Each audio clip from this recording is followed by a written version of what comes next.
In Congress, July 4, 1776, the unanimous declaration of the 13 United States of America.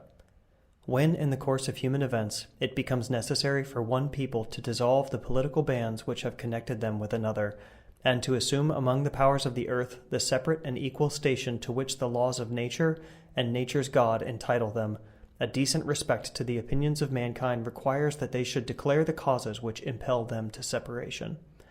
We hold these truths to be self-evident, that all men are created equal, that they are endowed by their Creator with certain unalienable rights, that among these are life, liberty, and the pursuit of happiness,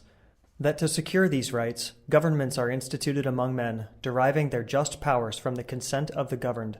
that whenever any form of government becomes destructive of these ends, it is the right of the people to alter or abolish it, and to institute new government, laying its foundation on such principles and organizing its powers in such form as to them shall seem most likely to affect their safety and happiness. Prudence, indeed, will dictate that governments long established should not be changed for light and transient causes, and accordingly all experience hath shown that mankind are more disposed to suffer while evils are sufferable than to right themselves by abolishing the forms to which they are accustomed.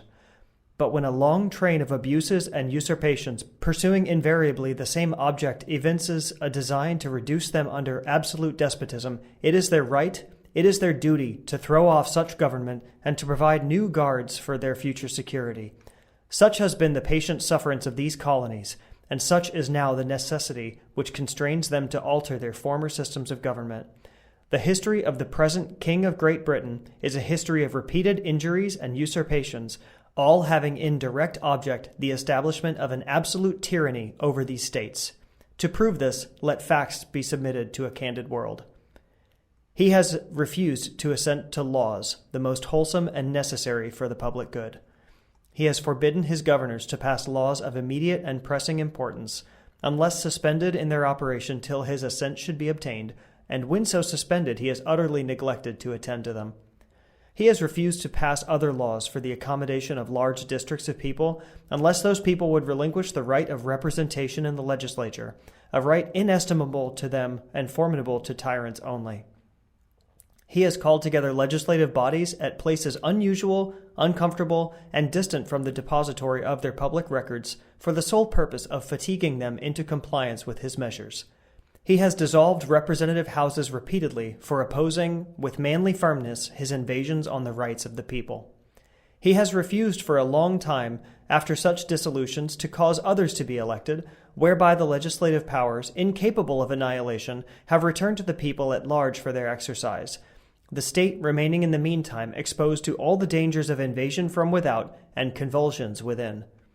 He has endeavored to prevent the population of these states, for that purpose, obstructing the laws for naturalization of foreigners, refusing to pass others to encourage their migrations hither, and raising the conditions of new appropriations of lands. He has obstructed the administration of justice by refusing his assent to laws for establishing judiciary powers. He has made judges dependent on his will alone for the tenure of their offices and the amount and payment of their salaries. He has erected a multitude of new offices and sent hither swarms of officers to harass our people and eat out their substance. He has kept among us in times of peace standing armies without the consent of our legislatures. He has affected to render the military independent of and superior to the civil power. He has combined with others to subject us to a jurisdiction foreign to our Constitution and unacknowledged by our laws, giving his assent to their acts of pretended legislation, for quartering large bodies of armed troops among us, for protecting them, by a mock trial, from punishment for any murders which they should commit on the inhabitants of these states, for cutting off our trade with all parts of the world, for imposing taxes on us without our consent, for depriving us in many cases of the benefits of trial by jury, for transporting us beyond seas to be tried for pretended offenses, for abolishing the free system of English laws in a neighboring province, establishing therein an arbitrary government, and enlarging its boundaries so as to render it at once an example and fit instrument for introducing the same absolute rule into these colonies, for taking away our charters, abolishing our most valuable laws, and altering fundamentally the forms of our governments, for suspending our own legislatures and declaring themselves invested with power to legislate for us in all cases whatsoever. He has abdicated government here by declaring us out of his protection and waging war against us. He has plundered our seas, ravaged our coasts, burnt our towns, and destroyed the lives of our people. He is at this time transporting large armies of foreign mercenaries to complete the works of death, desolation, and tyranny already begun with circumstances of cruelty and perfidy scarcely paralleled in the most barbarous ages and totally unworthy the head of a civilized nation. He has constrained our fellow citizens taken captive on the high seas to bear arms against their country, to become the executioners of their friends and brethren, or to fall themselves by their hands. He has excited domestic insurrections against us, and has endeavored to bring on the inhabitants of our frontiers the merciless Indian savages, whose known rule of warfare is an undistinguished destruction of all ages, sexes, and conditions. In every stage of these oppressions, we have petitioned for redress in the most humble terms. Our repeated petitions have been answered only by repeated injury. A prince whose character is thus marked by every act which may define a tyrant is unfit to be the ruler of a free people. Nor have we been wanting in attentions to our British brethren. We have warned them from time to time of attempts by their legislature to extend an unwarrantable jurisdiction over us. We have reminded them of the circumstances of our emigration and settlement here. We have appealed to their native justice and magnanimity, and we have conjured them by the ties of our common kindred to disavow these usurpations, which would inevitably interrupt our connections and correspondence.